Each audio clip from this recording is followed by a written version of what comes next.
Shalom and welcome once again to Pearls of the Torah. I'm Moreh Matan, Pastor Matt McKeown, International Director for Ahavat Ami Ministries International, and we are so glad that you are joining with us to dive into the Torah portion as we do every week at this time.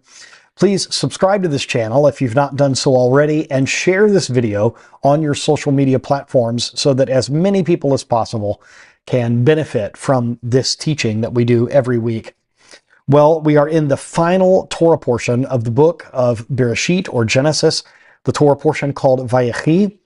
And there are 8 different specific things that we're going to look at this week in the Torah portion, with, of course, insights from the Or HaChaim. As this entire Torah portion, we're going to be looking at his commentary. So this is the end of the narrative of the story of Joseph and of his father Jacob. We have some blessings that happen here. We have Jacob's request about his burial. So many things in here. So let's dive right in and look at what it says here in Genesis 47, verse 29. The time drew near for Israel to die, so he called for his son Joseph and said to him, "If I have found favor in your eyes, do not bury me in Egypt."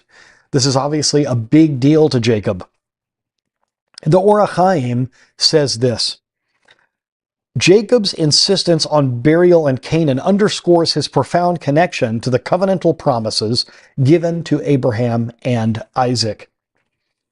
And we also see that we have a symbol of faith. He not only has a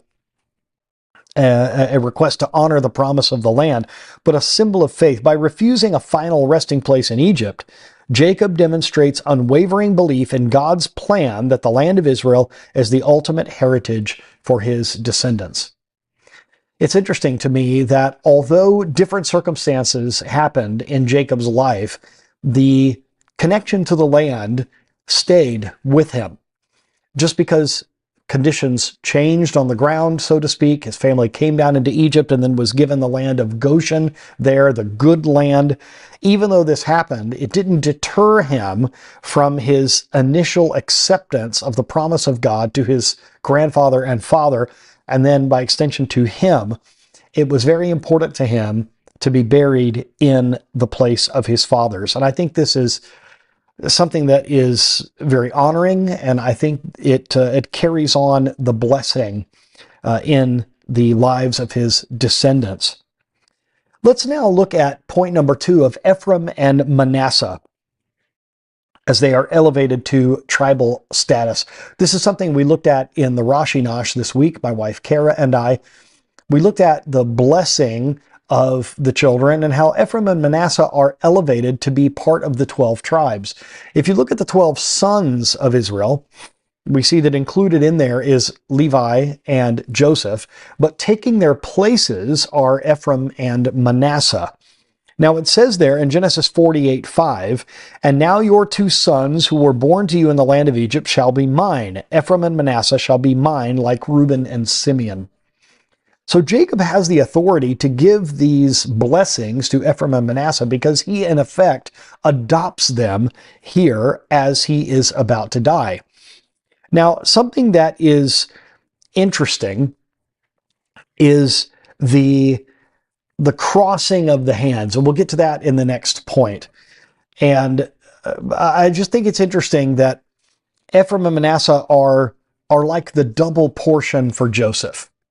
And we're going to get into another point, in point number 4, about Reuben and why he is not honored as the firstborn, even though he technically is the firstborn. The Or HaChaim says about the blessing of Ephraim and Manasseh that Jacob's explicit wording elevates Joseph's sons to the status of full tribes, thereby granting Joseph a double portion.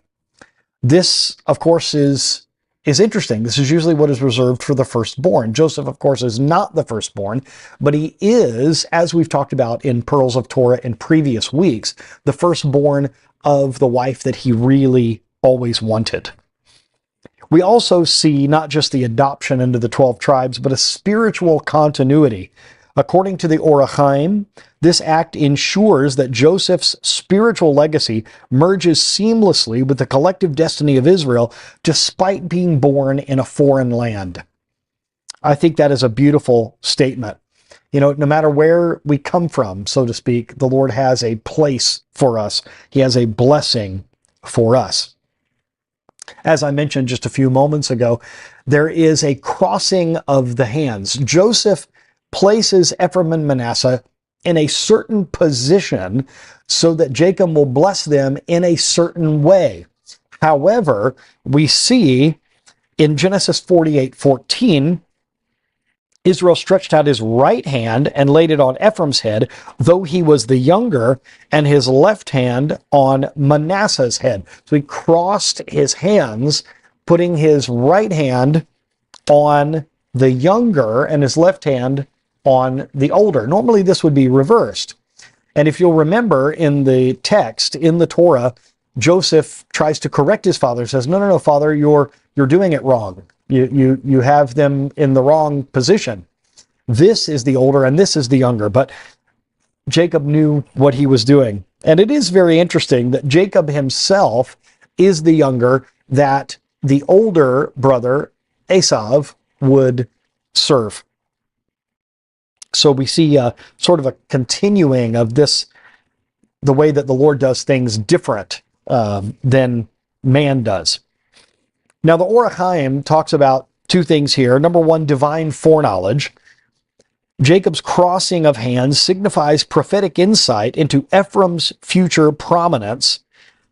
For example, Joshua coming from Ephraim. This is something that is very important. Obviously, Joshua being a successor to Moshe Rabbeinu. Now, the Or HaChaim also says that this is not a simple mistake. He knows that although Joseph tries to correct his father, Jacob's action is deliberate, reflecting the principle that God's choice of spiritual leadership can defy human conventions. It's probably also a good lesson for us to not correct our elders. There's probably a Jewish lesson there that we need to pick up as well. Point number 4, we've mentioned this already a couple of moments ago, and that is Reuben's loss of firstborn privilege. In Genesis 49, 3 through 4, it says, Reuben, you are my firstborn, unstable as water, you shall not excel. Now, the Or HaChaim says that Reuben had misdirected zeal. He explains that Reuben's impulsive nature, as demonstrated in prior incidents, cost him the privileges associated with the position of the firstborn. And we see here a reassignment of the birthright. He notes that the aspects of firstborn status were transferred to Joseph, i.e. the double portion, and to Judah, kingship, fulfilling Jacob's rebuke in prophetic detail. And we do see that some of these are blessings and some of these are rebukes. Some of these are sort of a statement of, hey, this one, you're wild, and this one, you'll do this or you'll do that. And from Judah, the scepter will not depart from you. So there's some interesting demonstration of how the Lord does things different.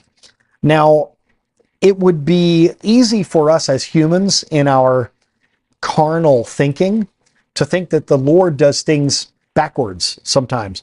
But really, we've got to remember that He's the author of everything. If anything, we do things backward from the way that He does it.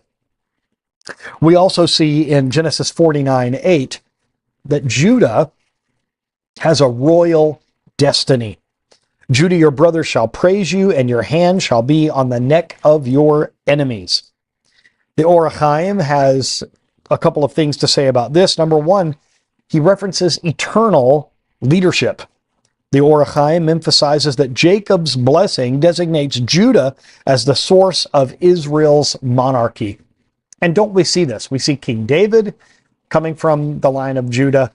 Well, and, of course, Solomon. We see Yeshua from the line of David.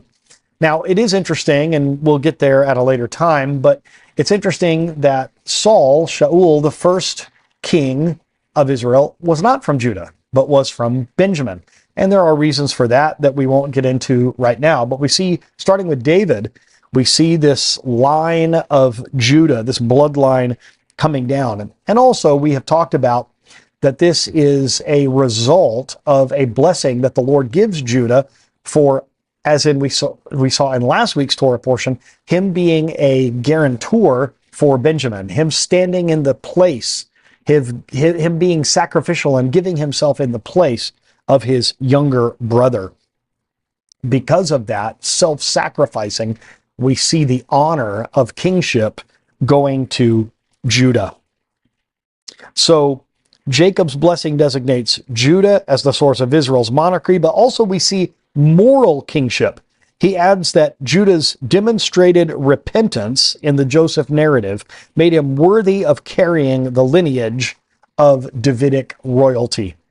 So it's not just that he showed leadership qualities, there was a morality that was shown. He really had changed. The brothers had changed. These are not the same men that threw their brother in a pit. These are not the same men that sold their brother into slavery. They truly had been humbled. They truly had been changed.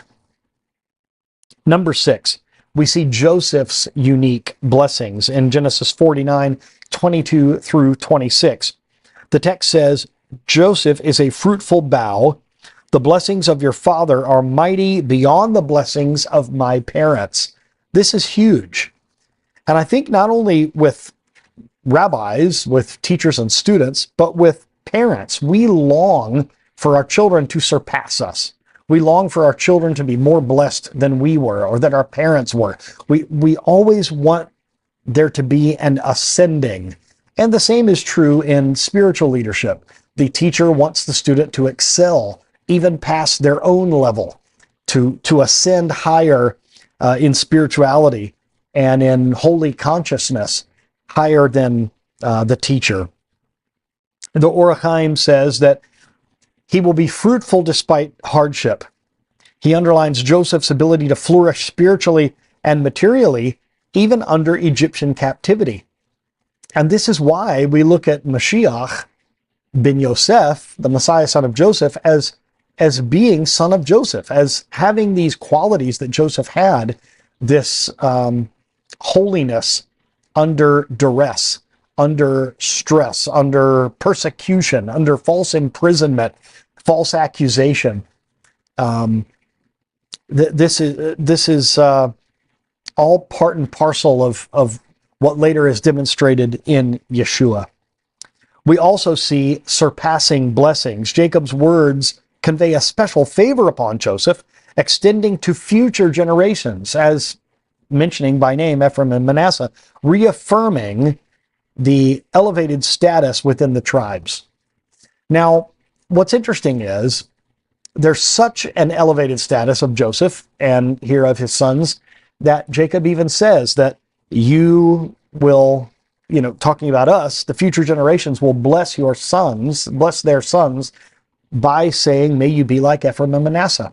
We still do that to this day. What a beautiful tradition that we keep up. And finally, our last 2 points. Point number 7, Jacob's final charge regarding Machpelah.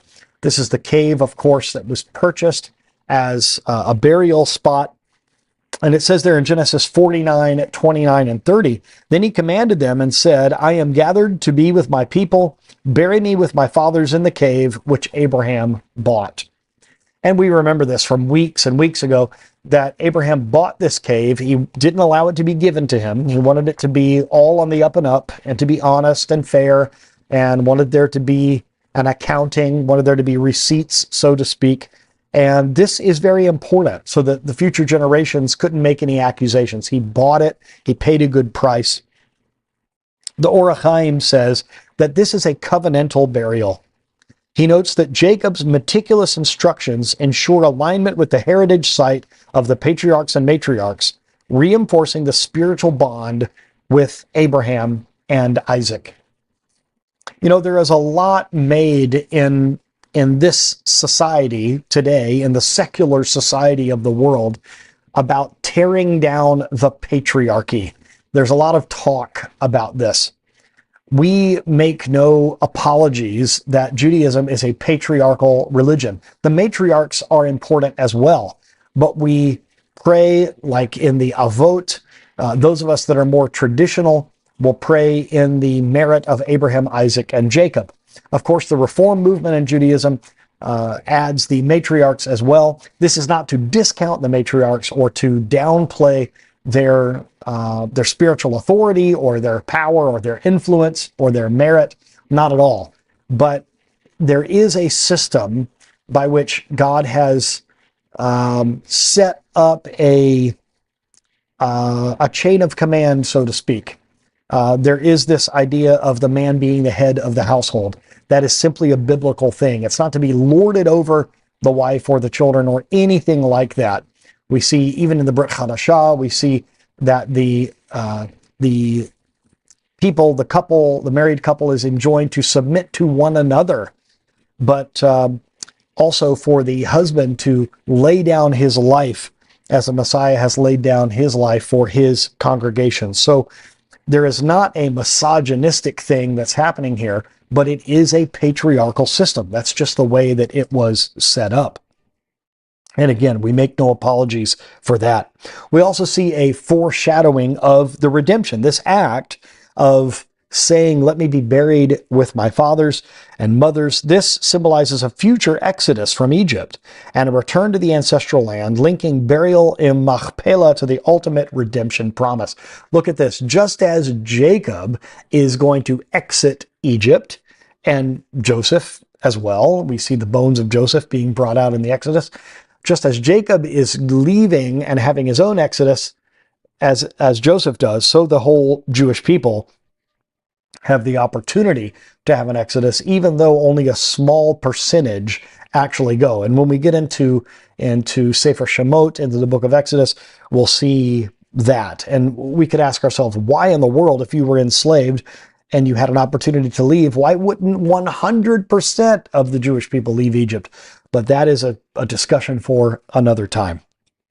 Finally, point number 8, Joseph's death and the oath to return. In Genesis 50, the last chapter of Sefer Bereshit, 24 through 26, Joseph said to his brothers, I am about to die, but God will surely visit you and bring you up out of this land. Look at this prophecy here. And then he has a request too. And you shall carry up my bones from here.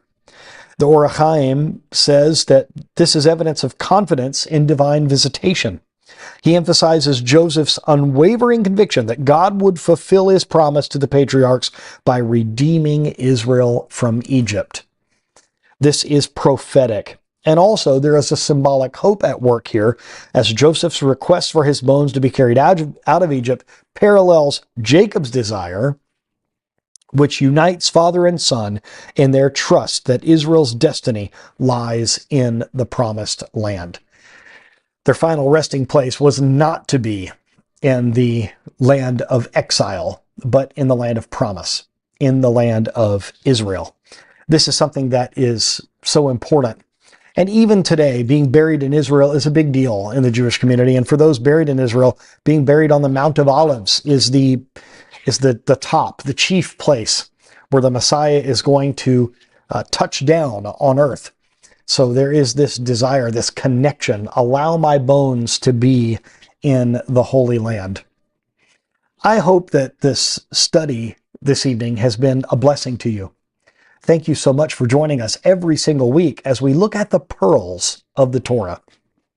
Now, just as a pearl is created because of something negative, there's an irritation that happens within the oyster that creates the conditions that are right for the pearl to be created and then harvested. So it is with us in our lives. We mine these pearls from the Torah, and sometimes the pearls are a result of hardship. We certainly see that in the narrative with Jacob, with his sons, with Joseph, with them moving down into Egypt. And of course, we're going to see some negative things next week in Parshat Shemot with the slavery of the Jewish people. All of these things are happening, but it is for a future glory. Even our present sufferings are for a future glory. We are told that in Scripture, so keep that in mind. My prayer for you is that you would understand that anything you are going through right now, not only is the Lord with you, but it is a refining for you. It is something for you to conquer. It is something for you to rise above with God's help, and you will be better on the other side of it. Everything is going to work out for your good if you love the Lord and if you are called according to his purpose, as we see in Romans chapter 8. Thank you once again for joining me. I'm Moray Matan, Pastor Matt McKeown. I am so glad to be with you each and every week. May you and your family be blessed this coming Shabbat, and we wish you shalom and kol tuv.